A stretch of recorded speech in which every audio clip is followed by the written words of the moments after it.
Welcome to the Writer's Clinic.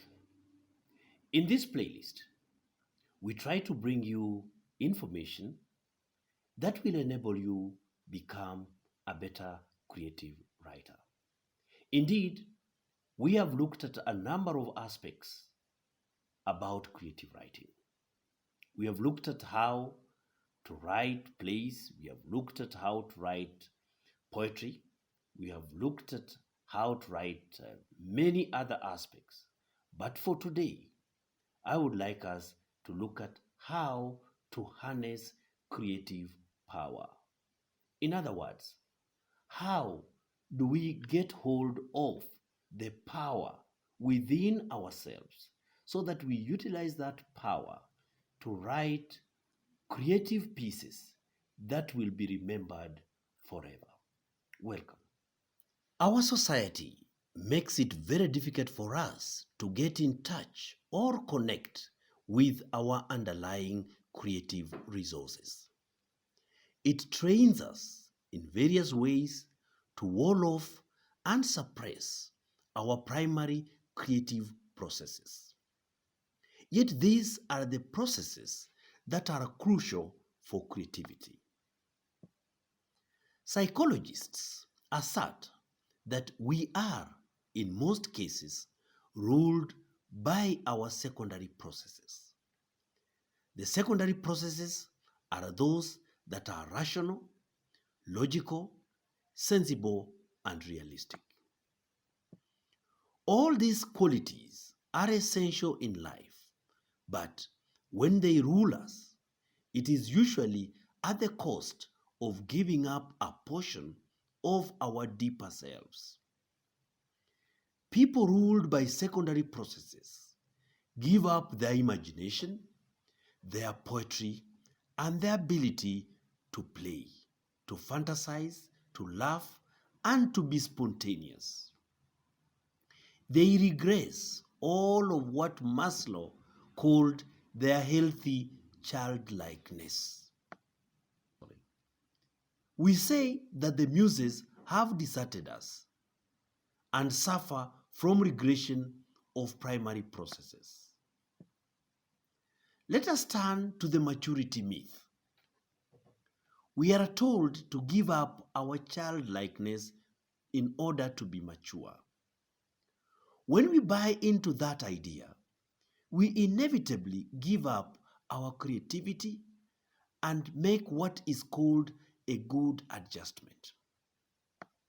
In doing so, we discard the primary processes, those that call upon the primitive, the archaic, and the non-rational aspects of our unconscious and preconscious minds. Yet these are critical for creativity. These qualities and resources are essential for creativity. We use them to capture the ability to regress voluntarily, to bring into play our dreams, memories, and fantasies, and make non-rational connections and metaphorical bridges between the familiar and the strange. These primary processes operate independent of control, taboos, discipline, inhibitions, delays, planning, calculations of possibility and impossibility. These, I think, are the symbolic processes closer to raw experiences and are the sources of our spontaneous insights of innovation in life and attitude. When we let ourselves be free enough to be open to these primary processes, we can look at our problems and resources in new ways. I think for writers, it is a matter of cutting these instinctive creative aspects of ourselves and then bring our secondary rational processes to bear on our intuitions. The successful artist pokes around, experimenting and trying things. He or she looks for connections between things, however irrational or irrelevant they may at first seem.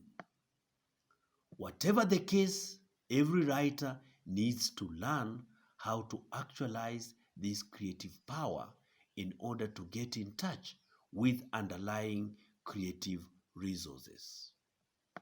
The creative person does not discard, repress, or suppress thoughts which appear irrational, inconsequential, or unrelated. The writer keeps them in the repertory of his consciousness and becomes aware of hidden structures of the good, the beautiful, and the true. The writer has to be receptive to what may appear unreal. The idea is for the writer to try and make visible the invisible and audible the inaudible. Creativity is thus not something mysterious, unfathomable, a muse to be captured, as some people think, but we can encourage creativity. There are at least 6 conditions which we should take advantage of to encourage creativity. 1, aloneness. That is being with oneself, away from cliches and conversations of society is very important. Equally significant is inactivity. This is not excessive loafing, but merely a cessation of overt behavioral activity as a way of making the process of focusing and centering more fruitful. Indeed, for me, excessive moments of routine activities stifle my mental activity. We have to give ourselves permission to be inactive. Something else that works for me is remembrance and inner replaying of my past traumatic conflicts. Once these conflicts are resolved and are a part of my past, I invoke them with a sense of distance yet familiar. To me, present conflicts can block us, but past ones that we have dealt with can serve as a source of creativity when we play them through for ourselves in memory. Equally significant is gullibility. That is very essential to creativity. This is the willingness to suspend disbelief and accept certain underlying patterns until they are proved wrong by our secondary processes. This affords me the opportunity to see unrelated connections in life, objects, ideas, and situations. Another aspect that I rely on is alertness and discipline. The saying that creativity is 10% inspiration and 90% perspiration basically means that for creativity to be realized, it must be accompanied by the productive elements of perseverance and hard work. In essence, creativity requires a suspension of control, an openness to inner areas of self. Yes, without commitment to action, our creativity may never flourish. On that note, we come to the end of the Writer's Clinic. In this video, we looked at ways of harnessing creative energy. Join us again and again as we roll out videos that will enable us become good creative writers. You may like, comment, and subscribe to this channel. Bye for now.